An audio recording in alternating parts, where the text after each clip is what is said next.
Nahahanap ng ibang source ang Department of Finance para pondohan ang tourism infrastructure sa bansa. Ito'y bilang tugon at takbang sa panukalang batas na nag-alis o nagtatanggal sa travel tax. Yan ang ulat ni Bel Custodio.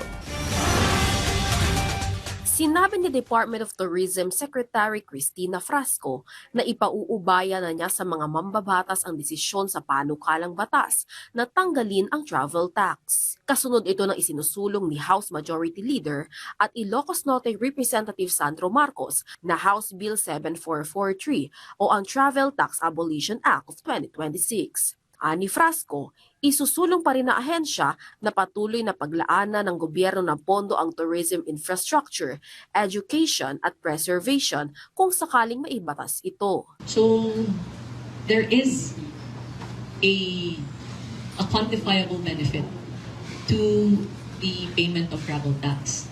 But this being a creation of law, we then leave it to the wisdom of both houses of Congress as to whether or not they will continue the travel tax. Aniya, 50% ng travel tax ay napupunta sa Tourism Infrastructure and Enterprise Zone Authority o TIEZA para sa pagsuporta sa tourism infrastructure, 40% naman sa tourism education at 10% para sa pagpepreserba ng heritage structure. The World Economic Forum indicates that the Philippines ranks at number 69 out of 117 economies as far as tourism infrastructure is concerned. And if we deprive fund for tourism infrastructure, which comes from travel taxes, then we will not have any hope of improvement as far as tourism infra is concerned. I respect Secretary Frasco's opinion,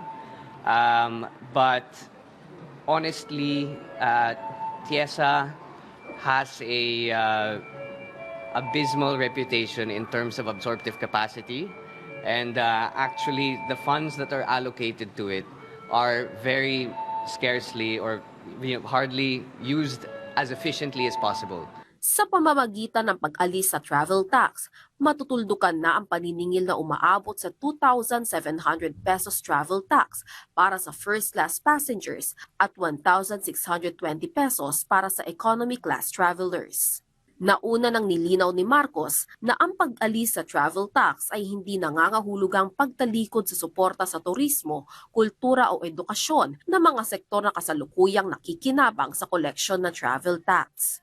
Aniya, marami ng bansa na kasapi ng ASEAN ang nag-alisa ng travel-related levies para pasiglahin ang turismo at kalakalan.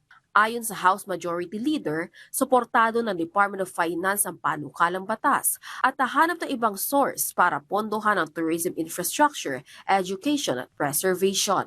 I think the multiplier in terms of the economic effects that the abolition of travel tax will have will be much higher than that of the TIEZA allocating the funds that the travel tax goes to for projects that haven't necessarily had the highest impact. Ayon kay Representative Marcos, magpapasa na ng counterpart measures sa Senado si Senate Majority Leader Juan Miguel Zubiri. Isusulong din na House Majority Leader na maisama sa Legislative Executive Development Advisory Council o LEDAC ang panukalang batas na pag-abolish sa travel tax. Vel Custodio para sa Pambansang TV sa Bagong Pilipinas.